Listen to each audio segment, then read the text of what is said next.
जय हिंद दोस्तों, इग्नो वाला फौजी यूट्यूब चैनल में आपका स्वागत है। आज हम बात करेंगे BE GC 134 के चैप्टर नंबर 10 के बारे में, जो कि हमारा है सोशियो कल्चरल कॉन्टेक्स्ट, जो कि प्रजा नोवेल के अंडर आता है। हमारा चैप्टर नंबर 10 है, जो कि गोपीनाथ मोहंती द्वारा लिखा गया है। तो इसमें हम देखेंगे कि क्वेश्चन आंसर की मदद से इसको पूरा कवर करेंगे कि इसका सोशियो कल्चरल कॉन्टेक्स्ट कैसा है, और इसमें बीच में इसका क्या देखेंगे, इकोनॉमिक कंडीशन भी देखेंगे कि इसमें प्रजा ट्राइब के जो लोग हैं उनकी सोशियो इकोनॉमिकल कंडीशन भी कैसी है। तो आइए बात करते हैं इसके पहले क्वेश्चन से। इससे पहले अगर आपको कोई भी गैस पेपर की जरूरत है या सोल्ड क्वेश्चन पेपर की रिक्वायरमेंट है तो स्क्रीन पर दिए गए व्हाट्सएप नंबर पर मैसेज करके आप ये प्राप्त कर सकते हैं। अगर आपने अभी तक हमारे YouTube चैनल को सब्सक्राइब नहीं किया है तो YouTube चैनल को सब्सक्राइब कर लें। अगर वीडियो पसंद आए तो वीडियो को लाइक ज़रूर करें। इसका पहला क्वेश्चन है, how would you describe the economic condition of the tribal. जो ट्राइबल है उसकी इकोनॉमिक कंडीशन के बारे में बात करेंगे, जो कि प्रजा नोवेल है, इसमें इसको बहुत ही अच्छी तरीके से क्लियरली देख सकते हैं। तो इसमें क्या है, ट्राइबल लोग क्या होते हैं, बहुत सारे गरीब होते हैं, बहुत क्या मैक्सिमम गरीब होते हैं। उसकी बेसिक नीड्स क्या है, बहुत मुश्किल से पूरी होती है। उनके जो सर्वाइवल के हैं स्ट्रगल बहुत ज़्यादा हैं। तो क्योंकि वो अपना जो जीवन यापन करते हैं वो जंगल में रहकर करते हैं, उनकी रिक्वायरमेंट भी कम है और उनकी जो स्ट्रगल है वो बहुत ज़्यादा है। उनके घर क्या है, बहुत ज़्यादा सिंपल होते हैं, जो किसके घास फूस के या मिट्टी के बने होते हैं। तो वो किस घर में रहते हैं, स्मॉल हट्स में रहते हैं, सिंगल रूम होते हैं, मिनिमल सामान, बहुत ही कम सामान की रिक्वायरमेंट होती है। जो सामान होता है वो पत्थर का, लकड़ी का बना होता है। तो उनकी बेसिक लाइफस्टाइल है। उनका खाना भी बहुत सिंपल होता है, जैसे कि मेंडिया ग्रूल जो क्या है वो सुबह भी खाते हैं, रात को भी वही सही साथ में खाते हैं। और जो बेसिक ग्रेन्स होते हैं, वो थोड़ी बहुत फसल उगती है वो खाते हैं। उनके जो कपड़े हैं, क्लोथिंग है, वो बहुत लिमिटेड है। जो लोइन के क्लोथ पहनते हैं या सिंपल साड़ी वो कपड़े पहनते हैं। तो उनके पास क्या है, रिसोर्सेज भी मिनिमम है। उनके पास क्या है, जो इनकम होती है वो बहुत ही छोटी होती है, क्योंकि वो किसानी से कमाते हैं, या वो लेबर वर्क करते हैं, या वो गोटी बन के रहते हैं, जो कि क्या है, बंधुआ मजदूर, जिसे इंग्लिश में बॉन्डेड लेबर बोलते हैं। तो जो मनी लेंडर होते हैं वो उन पर डिपेंड होते हैं। जो उनकी इनकम है वो अनस्टेबल होती है, और होती है तो बहुत कम होती है। उनकी लाइफ क्या है, बहुत ज़्यादा सिंपल है। कोई उनके बिग गोल्स नहीं है, उनको कोई लग्जरी नहीं चाहिए। तो वो क्या है, भगवान से डरते हैं। तो वो क्या है, वो भगवान से डरते हैं, वो गॉड फीयरिंग पर्सन है। वुमेन भी क्या है, उनकी हार्ड वर्कर होती हैं। वो क्या करती है, पानी लाती हैं दूर से, कपड़े वगैरह धोती हैं, जो घर का काम है सारा वो करती हैं। तो महिलाओं का भी क्या है, इसमें बराबर का योगदान है उनकी स्ट्रगल में। तो उनकी कंडीशन क्या है, बहुत ज़्यादा दुखद है। भूख से वो व्याकुल है, लैक ऑफ क्लोथ्स, कपड़ों की कमी है उनके पास, और जो कंटिन्यूस सफरिंग, वो परेशान हो रहे हैं। तो इसमें जो इकोनॉमिक कंडीशंस है ट्राइबल की, वो बहुत ज़्यादा खराब है। उनकी क्या है, पहले उनकी कंडीशन के हिसाब से उनकी रिक्वायरमेंट भी कम है, उनकी जो लाइफ है बहुत ज़्यादा सिंपल है। तो इस क्वेश्चन में आप आता है तो कैसे लिखेंगे, the novel Paraja give ethnographic detail about the poverty in the Koraput district of Odisha.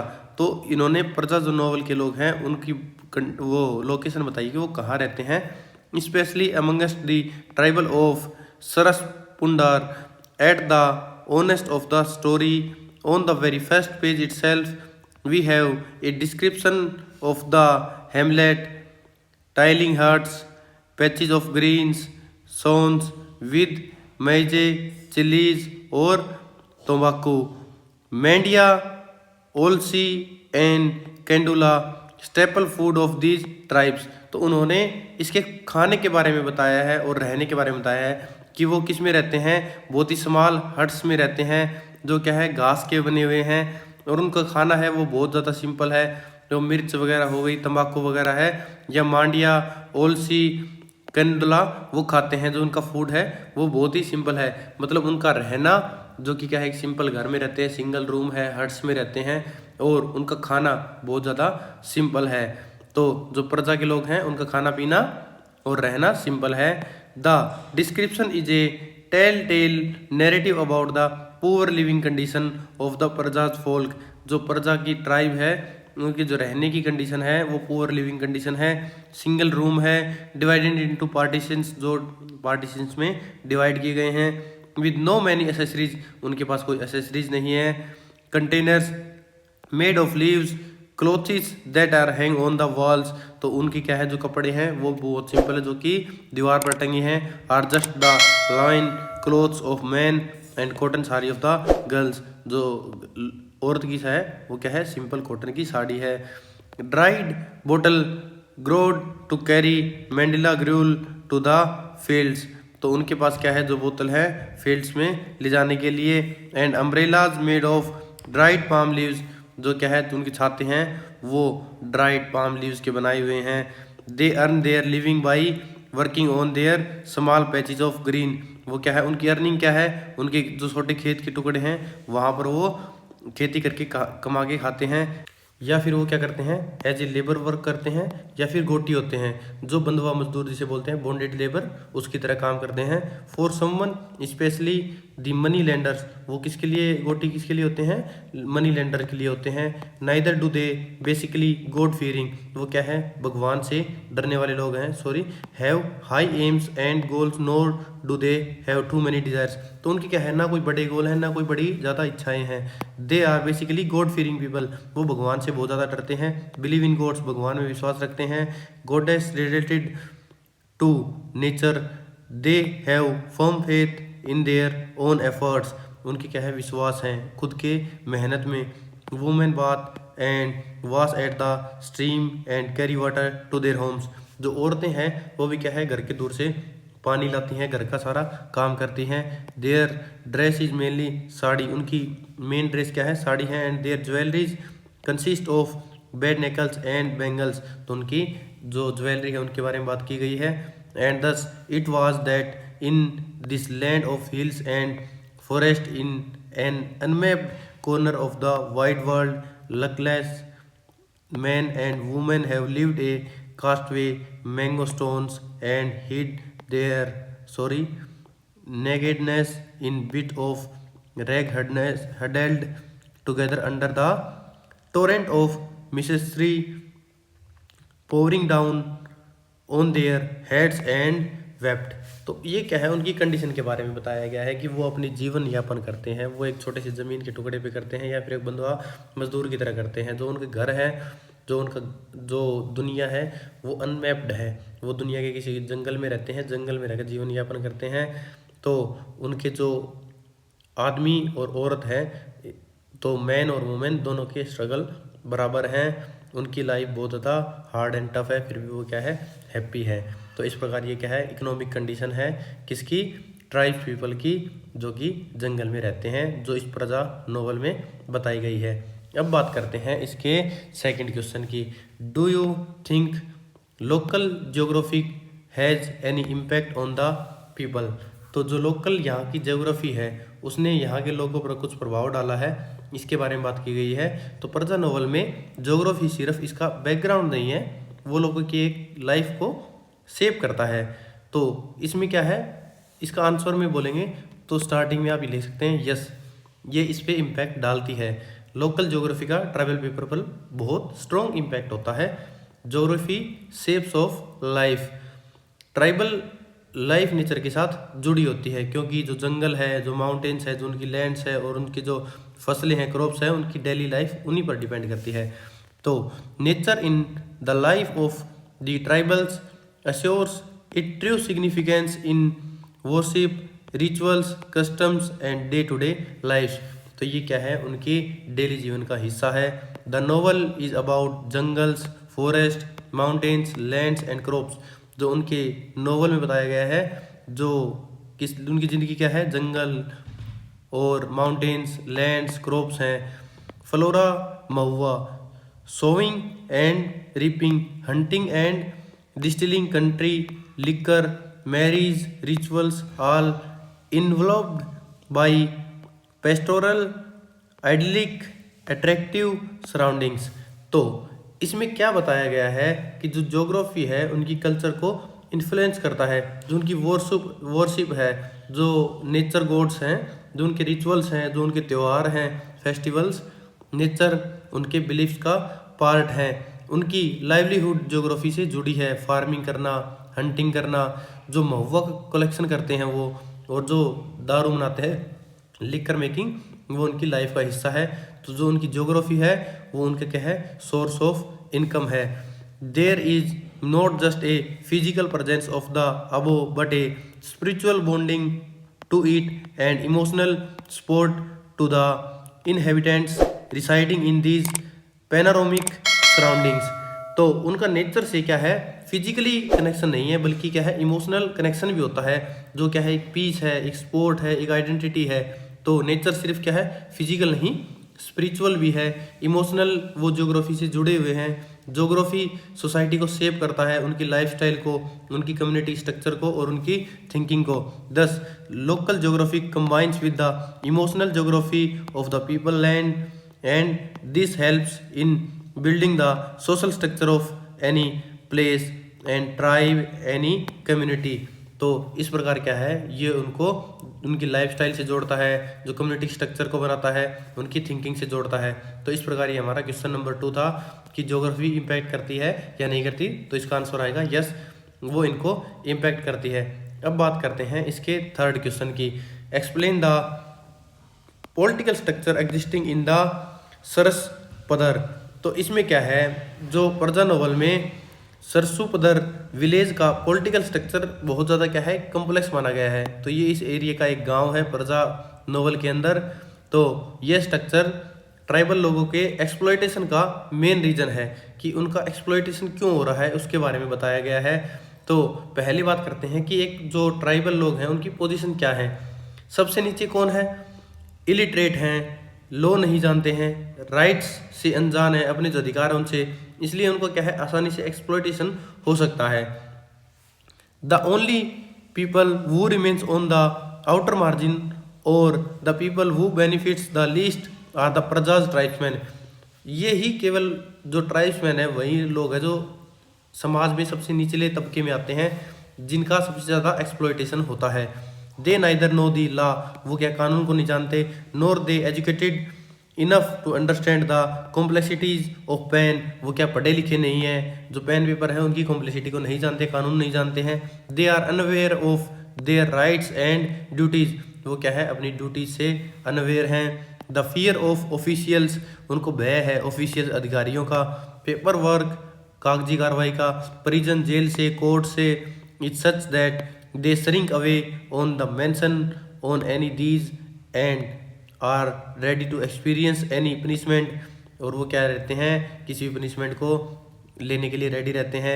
any suffering rather than to hear these words, और वो क्या करते हैं, सफ़र करते हैं इस चीज़ को। little do they realize that their own people are a part of these nexus। तो वो क्या करते हैं, जो उनका पॉलिटिकल स्ट्रक्चर है उसमें वो सबसे नीचे आते हैं। विलेज में पावर अलग अलग लोगों के पास होती है। पहला राजा होता है जो हाईएस्ट अथॉरिटी होता है, फिर उसके पास टैक्स सिस्टम होता है, फिर क्या होता है उसके पास नायक का होता है, नाका हो गया, उसमें क्या है वो रेंट कलेक्ट करेंगे जो राजा के लिए काम करते हैं।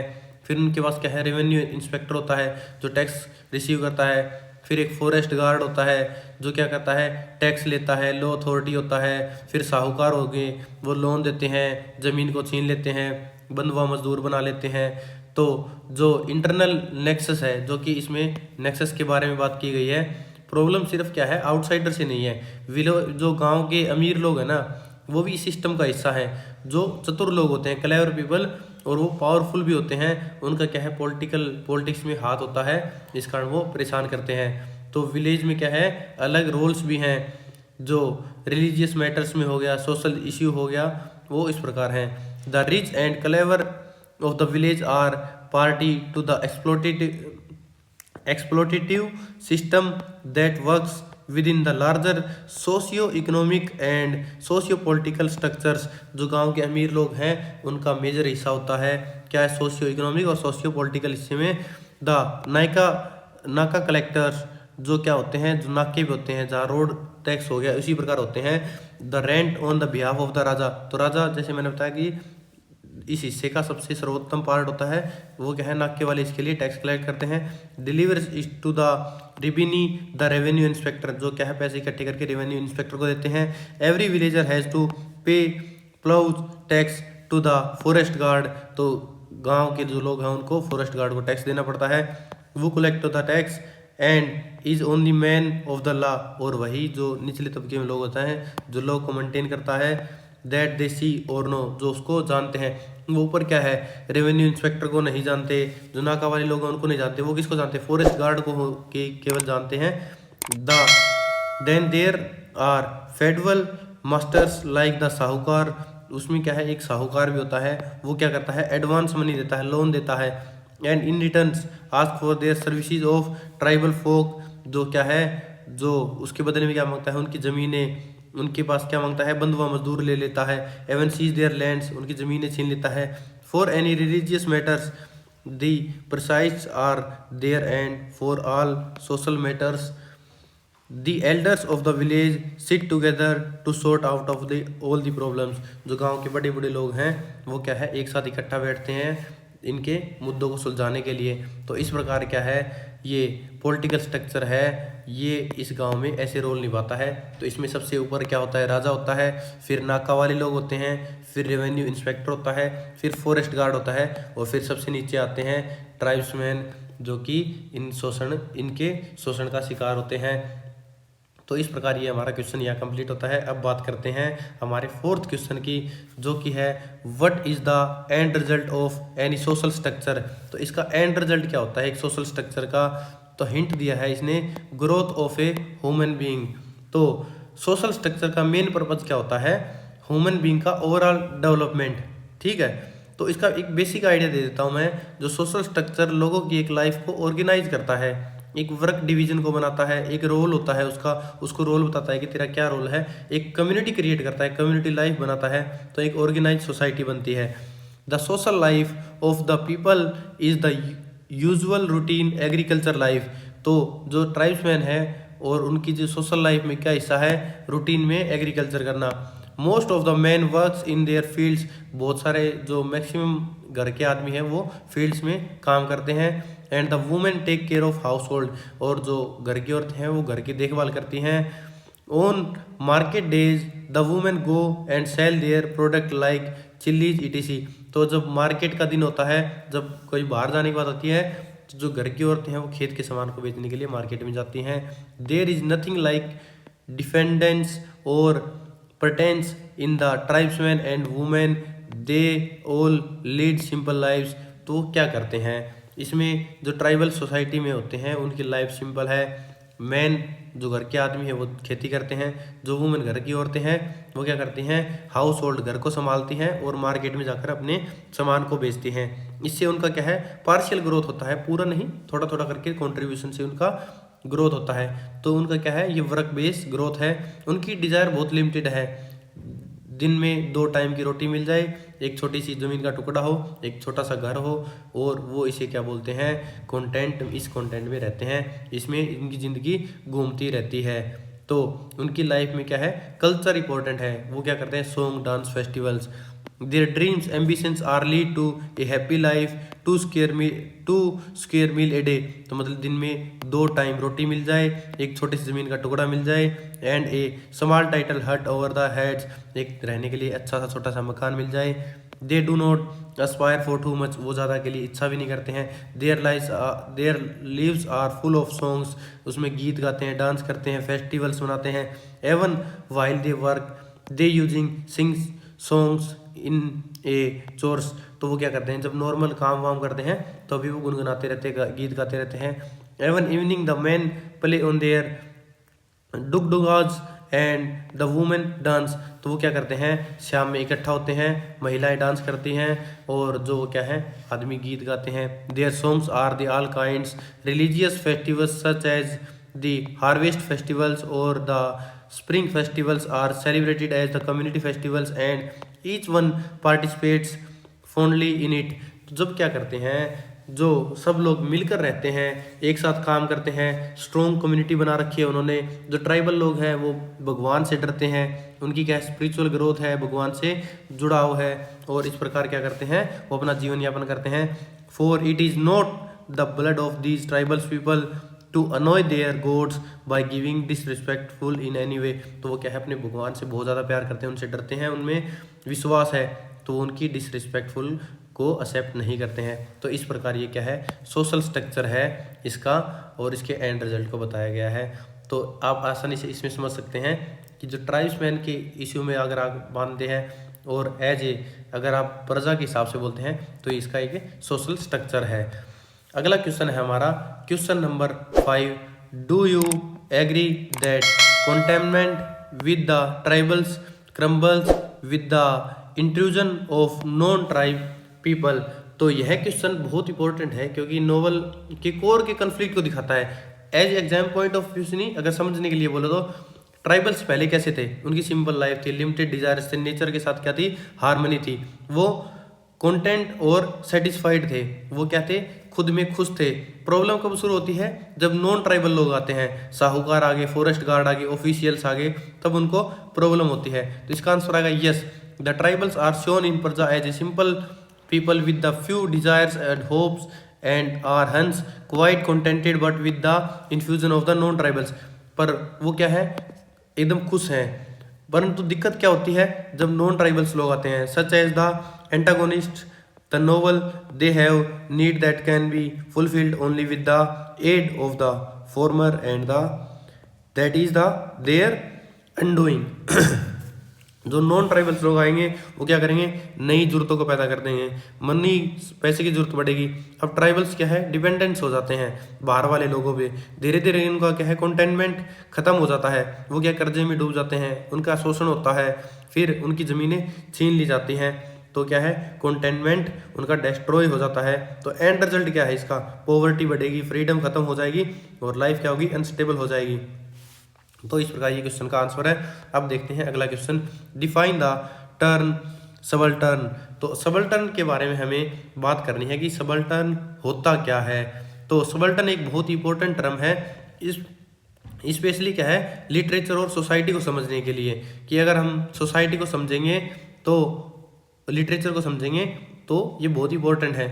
सबल्टर्न का एक सिंपल मीनिंग है लो स्टेटस या इंफीरियर रैंक वाले लोग, जैसे ट्राइब्समैन को बोला गया है, सोसाइटी के लोअर वर्ग के लोग जिनके पास कोई पावर नहीं होती है, उनको क्या बोलते हैं, सबल्टर्न बोलते हैं। और इनको एक टर्म दी गई है, क्या है, एंटोनियो ग्रैम्सी, उन्होंने इस टर्म का यूज किया है उन लोगों के लिए जो रूलिंग क्लास के नीचे आते हैं, जो एक रूरल होते हैं, गांव के लोग होते हैं, उससे भी ये नीचे आते हैं। तो सबल्टर्न कौन है, पुअर लोग हैं, ट्राइबल्स हैं, वर्कर्स हैं, मार्जिनलाइज्ड कम्युनिटीज हैं, ठीक है, जो डिसीजन मेकिंग में शामिल नहीं होते हैं। The term subaltern means on of inferior rank, जो सबसे नीचे आते हैं।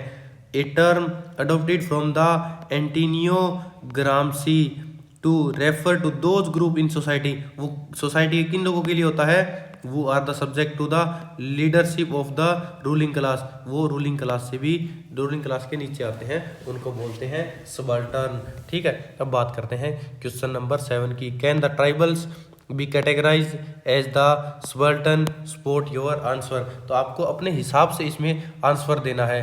तो यह क्वेश्चन क्या है, कॉन्सेप्ट और एग्जाम्पल दोनों के साथ कंबाइन होता है। तो सबल्टन को क्या है, थ्योरी और प्रजा नोवेल के हिसाब से समझेंगे। तो इसका आंसर आएगा हमारा कि कैटेगराइज किया जा सकता है एज सबल्टन, तो इसका आंसर आएगा यस, इसको कर सकते हैं। ट्राइबल्स को सबल्टन माना जा सकता है क्योंकि समाज के सबसे नीचे तबके के लोग होते हैं। सबल्टन क्या होते हैं, लो स्टेटस के लोग हो गए, जिसके पास कोई पावर नहीं है, उनकी आवाज़ नहीं है, जिसको किसी फैसले में शामिल नहीं किया जाता।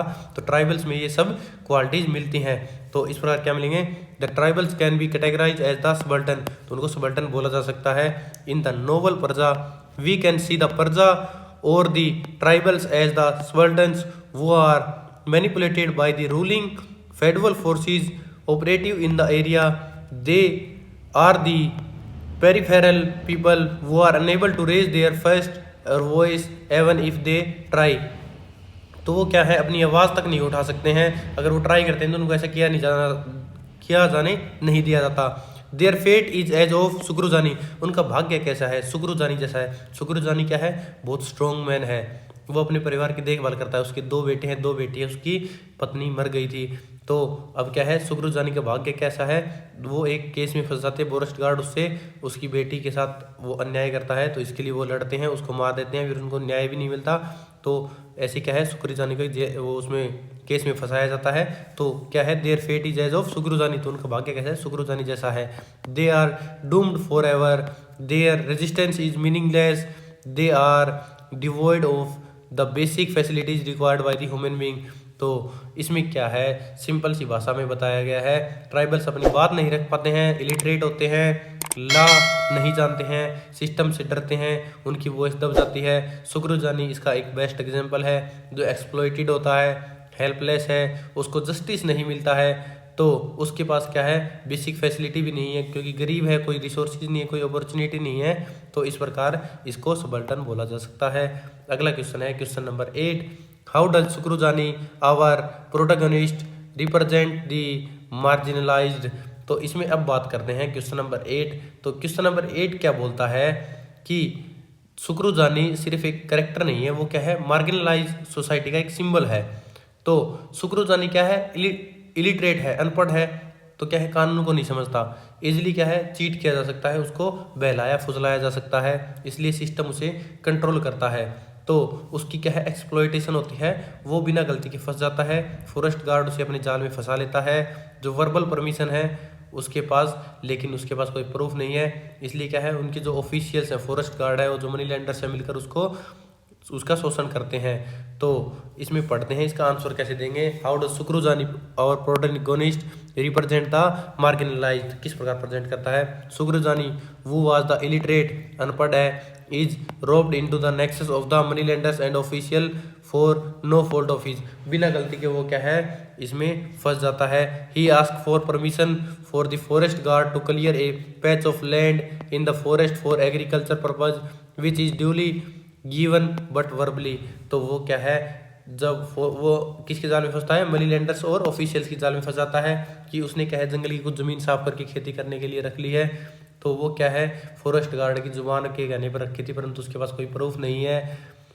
Letter when Sukru Jani daughter Jilli refuses the advances of the forest guard, he is harassed and persecuted by the nexus of official including the people of the village। तो क्या है, सुक्रुजानी की बड़ी बेटी जो कि जिल्ली है, वो फॉरेस्ट गार्ड को उसकी बात मानने के लिए इनकार कर देती है, तो वो क्या करते हैं, उसे हैरास करते हैं।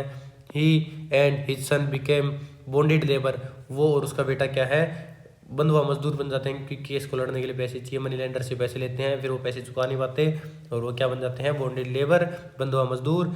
ही other son is caught brewing liquor illegally, तो जो उसका दूसरा बेटा है, वो लिकर बनाने के लिए इलीगली पकड़ा जाता है। To pay off his fine he too has tender his services to the money lenders, तो उसको पैसे से फिर उधार लेना पड़ता है। The suffering does not end here, Jilli is sexually exploited by the money lenders, जो जिल्ली क्या है, मनी लेंडर्स द्वारा सेक्सुअली एक्सप्लॉइटेड की जाती है, तो वो बहुत ज़्यादा गलत है, जो आज के समाज में इसे रेप बोला जाता है। Whenever Sukru Jani raise his voice in protest either for land or money, तो इसके लिए क्या है, सुक्रुजानी अपनी आवाज़ उठाता है, इट इज सप्रेस्ड, जो दबा दी जाती है। With the passage of time he neither has land, उसके पास ना ज़मीन है, ना पैसा है, ना परिवार है। Sukru Jani is a representative of many such people who are faced with similar problems और at a time suffer for more than him, तो वो क्या है, बहुत सारे लोगों का एक सिंबल है, जो कि दिखाता है। When Sukru Jani knocks on the door of the court, व कोर्ट के दरवाजे खटखटाता है, हियर टू, वहाँ भी, because of this being uneducated unaware of the law, वो क्या है, अनपढ़ होने के कारण और कानून को नहीं जानने के कारण, he is at the losing end, वो क्या है, वहाँ हार जाता है। Money changes hands and once again he is defeated and feels horribly cheated, वहाँ क्या है, हार जाता है पैसे के आगे, लोगों के आगे, तो और वो एक बार फिर चीट कर दिया जाता है। The consent operation and enslavements enforced by the rich and the socially higher ups result in the apparent action of his son when they hack the money lenders to pieces। तो वो क्या करता है, जब समाज के ऊपरी तबके द्वारा शोषण किया जाता है, जिसका अंत हो जाता है, तो उसका रिजल्ट कुछ और होता है। तो इसके रिजल्ट में सुक्रुजानी के बड़े बेटे ने जो मनी लेंडर्स है उसको टुकड़ों में काट दिया, उसको जान से मार दिया। And at a subconscious level they make people hear their voices। Lenin had said that the proletariat has nothing to lose and nothing to gain, तो उनके पास कोई ऑप्शन नहीं था, उनके पास ना कुछ खोने के लिए था ना कुछ पाने के लिए था, इसलिए उन्होंने ये कदम उठाया। उन्होंने क्या कोर्ट के दरवाजे भी खटखटाए, परंतु सिस्टम ऐसा था कि वो केस जीत ही नहीं पाए। Sukru Jani is a figure who has nothing to lose, उनके पास ना कुछ खोने के लिए था in life and he is aware that there is nothing much that can achieve और गेन आइदर। वो क्या है, ज़िंदगी में आगे ऐसा कुछ पा भी नहीं सकते और उनके पास खोने के लिए भी कुछ नहीं है। सो ही बिकेम्स रिबल, उन्होंने क्या है रिबेलियन का रास्ता चुना। The voice of the subaltern is a in rebellion, तो उन्होंने जो सबल्टन की आवाज़ है वो रिबेलियन के तौर पे उठाई। The speech of the marginalise is in her actions, तो उनकी जो मार्जिनलाइज स्पीच है वो किस में है, एक्शन में है, वो करके दिखाते हैं। The fighting spirit of these peripheral people of society in their stand against operation, जो उनको दबाते हैं उनके खिलाफ उन्होंने क्या है आवाज़ उठाई। तो इस प्रकार ये क्वेश्चन हमारा कंप्लीट इसका आंसर बताता है। अब देखते हैं इसका question number 9, what do you understand by the voice of the subaltern. तो इसमें क्या समझते हैं, वॉइस ऑफ सबर्टन से क्या समझते हैं। The term subaltern means the inferior rank, जो सबसे नीचे आते हैं उनका। A term adopted from the Antonio Gramsci's to refer to those groups in society वो are subject to the leadership and the ruling classes. तो इसमें क्या है, जो सबल्टन है पहले क्वेश्चन किया था वही सेम इसका आंसर है। वॉइस ऑफ सबल्टन उससे भी ज़्यादा क्या है इंपॉर्टेंट कॉन्सेप्ट है। सबल्टन का मतलब सोसाइटी के लोअर क्लास के लोग हैं, जो कि टर्म दी गई है पुअर मार्जिनलाइज्ड लोग और पावरलेस लोगों के लिए दी गई है। वॉइस का मतलब है अपनी बात कहना, उसको एक्सप्रेस करना, अपने थॉट को बताना, फीलिंग को बताना, राइट्स को बताना, जो कि क्या है ऊंचे तबके के लोगों द्वारा दबा दी जाती है। अब बात करते हैं क्वेश्चन नंबर 10 की, कि क्वेश्चन नंबर 10 हमारा क्या बोलता है, क्या पूछ रहा है। Write a elaborate account of the socio cultural condition existing in the Sarsupadar Koraput Odisha. Koraput राज्य के कोरापुट डिस्ट्रिक्ट में ओडिशा राज्य के कोरापुट डिस्ट्रिक्ट में सरसपुदर जो विलेज है, इस विलेज के लिए इन्होंने क्या कहा है, एक सोशियो कल्चरल के बारे में एलोबरेट करना, इसके बारे में हमें बताना है।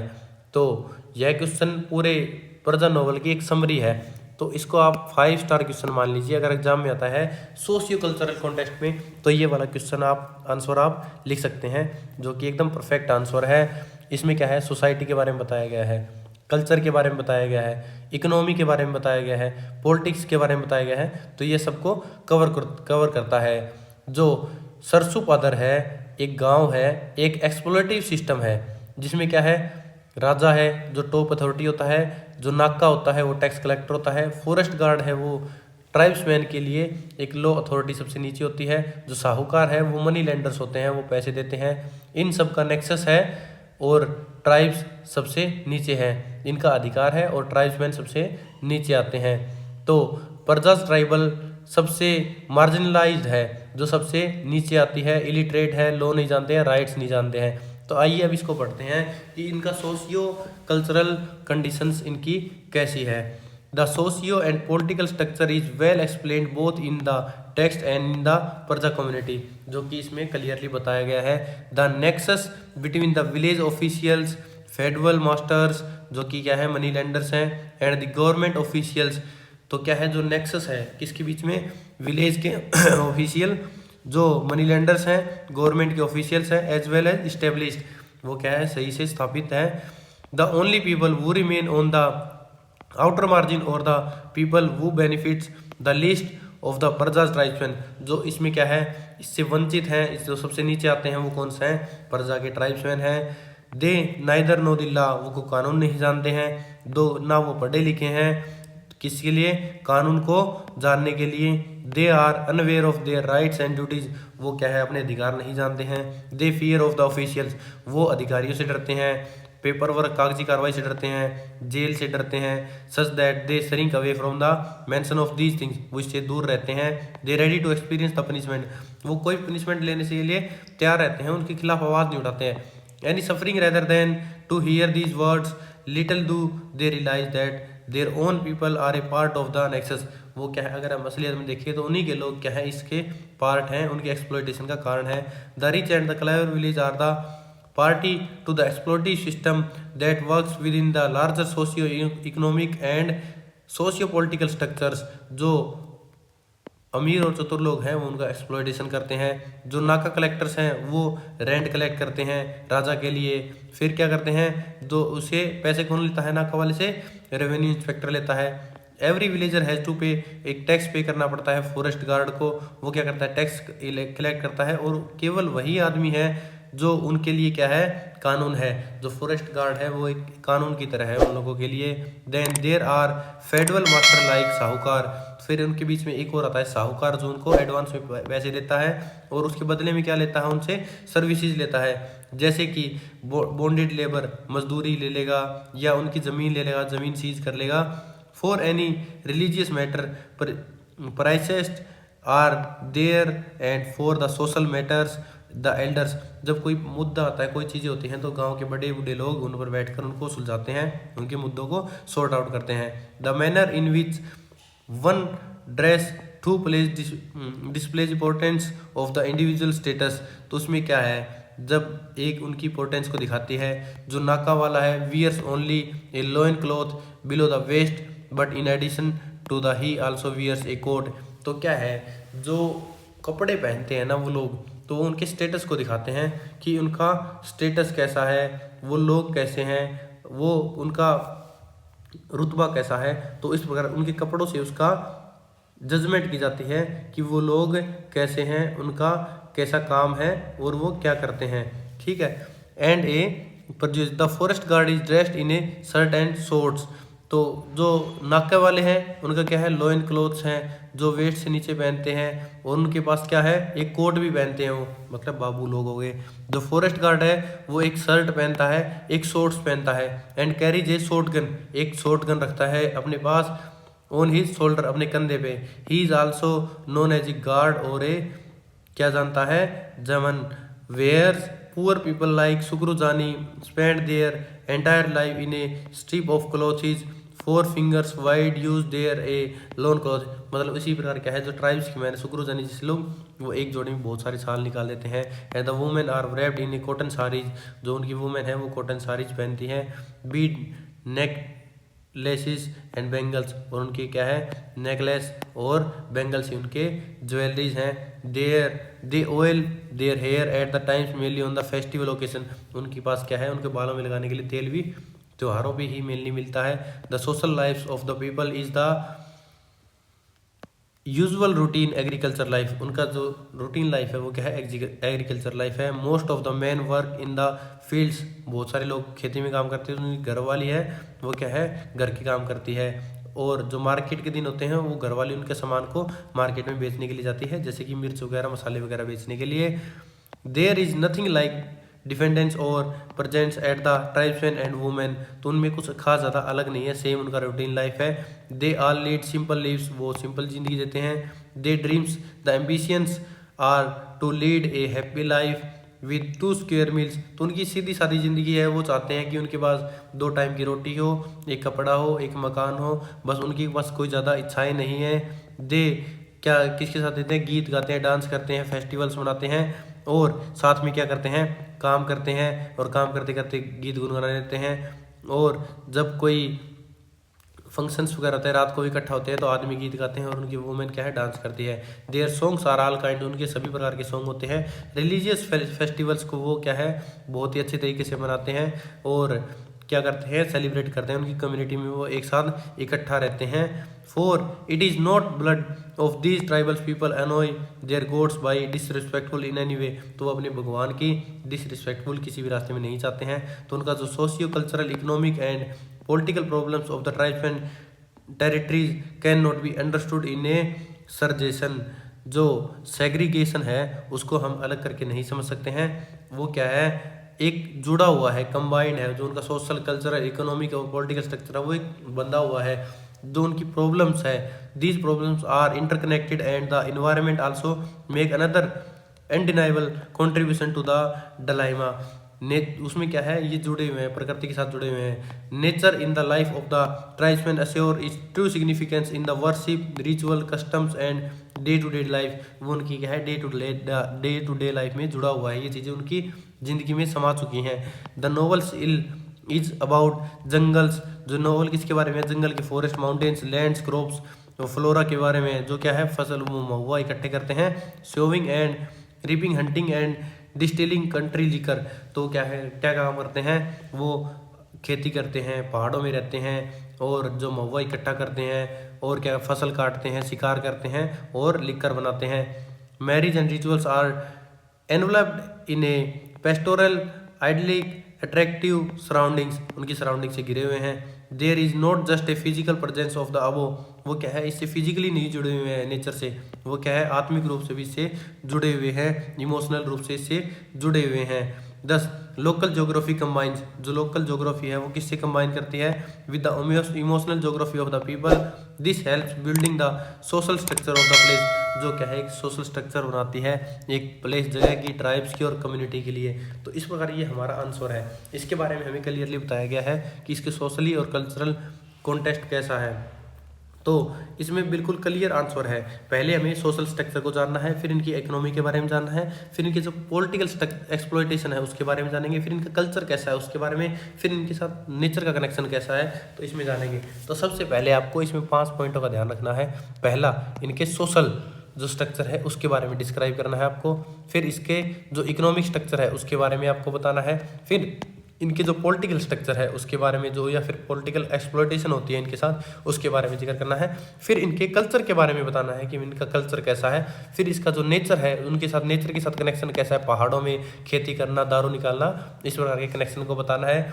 फिर लास्ट में फाइनल में जो कंक्लूजन देंगे वो क्या होगा, एक जो सरसपुदर गाँव की एक सोशल कल्चरल कंडीशन है वो एक क्या है मिक्स रूप है, एक वो क्या है एक सिंपल लाइफ है उनकी, एक जो रिच कल्चर है लेकिन हैवी एक्सप्लॉयटेशन है उसमें। तो यही कॉन्ट्रास्ट पर्जा नॉवल का एक पावरफुल बनाता है जिसके कारण ये इतना ज़्यादा फेमस हुआ। तो इस प्रकार ये 10th क्वेश्चन का हमारा आंसर था, जिसमें सोशियो पॉलिटिकल इकोनॉमिकल हमने स्ट्रक्चर को देखा और समझा। अब जानते हैं इसके 11th क्वेश्चन के बारे में। Examine the economic structure as discussed by the Mohanty in any federal system, जो कि हमने ऊपर के क्वेश्चन में ऑलरेडी पढ़ चुके हैं, तो ये आपको ऑलरेडी कवर हो चुका है। इसमें इकोनॉमिक कंडीशन भी हमने इसमें जान चुके हैं, इसके बारे में आपको डिस्क्राइब करना है। अब देखते हैं 12th question. List out the tribal issue that need not to taken care of even today. तो इसमें क्या है जो ट्राइबल इश्यू है उसको जानना है हमें। The tribal are the neglected in every way possible, तो किसी भी पॉसिबल हो उसको क्या है लोग नेग्लेक्ट कर देते हैं। They have no political social और इकोनॉमिकल राइट्स, उनके पास कोई पॉलिटिकल सोशल और इकोनॉमिक राइट्स नहीं है। They should also be recognise as a part of our society, वो क्या है एक हमारे जो सोसाइटी का पार्ट है उसके बारे में हमें समझना चाहिए, जानना चाहिए, क्योंकि वो हमारे एक सोसाइटी का पार्ट है, उनको भी अधिकार देने चाहिए। They should have a sense of belongingness, they should be provide with everything they need a want, वो उनको जो जरूरत है उनको वो प्रोवाइड करानी चाहिए। The tribal should also be considered as a normal people as a part of our society, तो उनको भी क्या है एक नॉर्मल सोसाइटी की तरह माना जाना चाहिए, क्योंकि वो भी हमारे एक सोसाइटी के लोग हैं जिसको अपना समझा जाना चाहिए।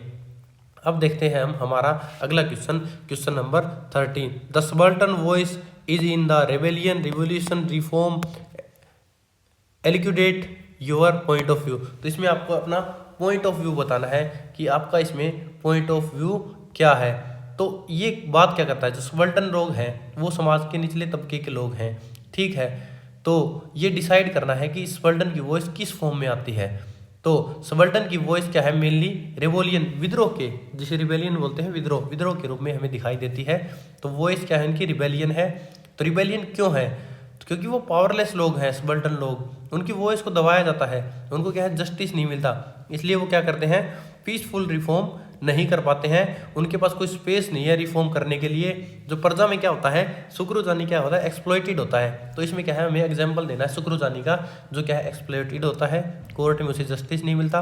फाइनली क्या करता है, उसका बेटा क्या करता है, मनी लेंडर को मार देता है, उसे टुकड़ों में काट देता है। तो वॉयलेंस क्या है, उनकी आवाज़ है। सबाल्टर्न की वॉइस डायरेक्ट स्पीच में नहीं आती है, वो एक्शन में आती है। वो क्या करते हैं, वॉयलेंस करते हैं, प्रोटेस्ट करते हैं, रेबेलियन करते हैं। तो आपने सुना होगा कभी, अभी आपने देखा होगा जो ट्राइब्स लोग होते हैं उनकी आवाज़ को उठाया नहीं जाता, सरकार द्वारा दबाया जाता है, क्योंकि उनका क्या है पॉलिटिक्स में हिस्सा नहीं है, उनके पास इतना धन नहीं है, उनकी इकोनॉमिक कंडीशन डाउन है, जो क्या है सोशियो कल्चरल कंडीशन और इकोनॉमिक कंडीशन में वो निचले तबके के लोग हैं। तो वो क्या करते हैं, विद्रोह कर देते हैं, जान से मार देते हैं, प्रोटेस्ट करेंगे वो। भिड़ जाएंगे, रिबेलियन विद्रोह कर देंगे। तो इस प्रकार क्या है, जब सारे रास्ते बंद हो जाते हैं तो रिबेलियन ही आखिरी रास्ता बनता है इनकी आवाज़ को उठाने के लिए। तो जो स्पार्टन वॉइस है ये क्या है, रिबेलियन है। क्या अपने पॉइंट ऑफ व्यू से मैंने बता दिया है कि क्या करते हैं, जब वो उनकी आवाज़ को दबाया जाता है कोई सुनता नहीं है, जैसे कि सुकरू जानी का एग्जाम्पल है लिया है। तो इस प्रकार क्या है, वो अपनी आवाज़ को उठाने के लिए, बताने के लिए क्या करते हैं, अपने रिवोल्यूशन का यूज़ करते हैं, रिबेलियन का यूज़ करते हैं। तो money changes hands and once again he is in defeated and feels horribly cheated. जब वो चीटेड फील करते हैं, उनके पास कोई रास्ता नहीं होता, उनको जस्टिस नहीं मिलता, तो वो क्या करते हैं, रिबेलियन का रास्ता बनाते हैं। तो ऊपर वाली स्टोरी जो मैंने बताई थी उसको कंक्लूड करके आप इसका आंसर दे सकते हैं अपने पॉइंट ऑफ व्यू में। तो इस प्रकार ये हमारा चैप्टर यहाँ कंप्लीट होता है। मिलते हैं अगली वीडियो में चैप्टर नंबर 11 के साथ, जो कि हमारा थीम एंड प्लॉट है, जो कि हमारा एक इम्पोर्टेंट चैप्टर होने वाला है। इसको आप ध्यान से देखिएगा। अब अगर आपको कोई भी गेस्ट पेपर चाहिए, कोई भी प्रीवियस के सोल्ड क्वेश्चन पेपर चाहिए किसी भी सब्जेक्ट के, तो आप स्क्रीन पर दिए गए व्हाट्सएप नंबर पर मैसेज करके ये प्राप्त कर सकते हैं। अगर आपने अभी तक हमारे यूट्यूब चैनल को सब्सक्राइब नहीं किया तो सब्सक्राइब कर लें। अगर वीडियो पसंद आई हो तो वीडियो को लाइक ज़रूर करें। मिलते हैं अगली क्लास में, क्लास नंबर 11 के साथ। तब तक के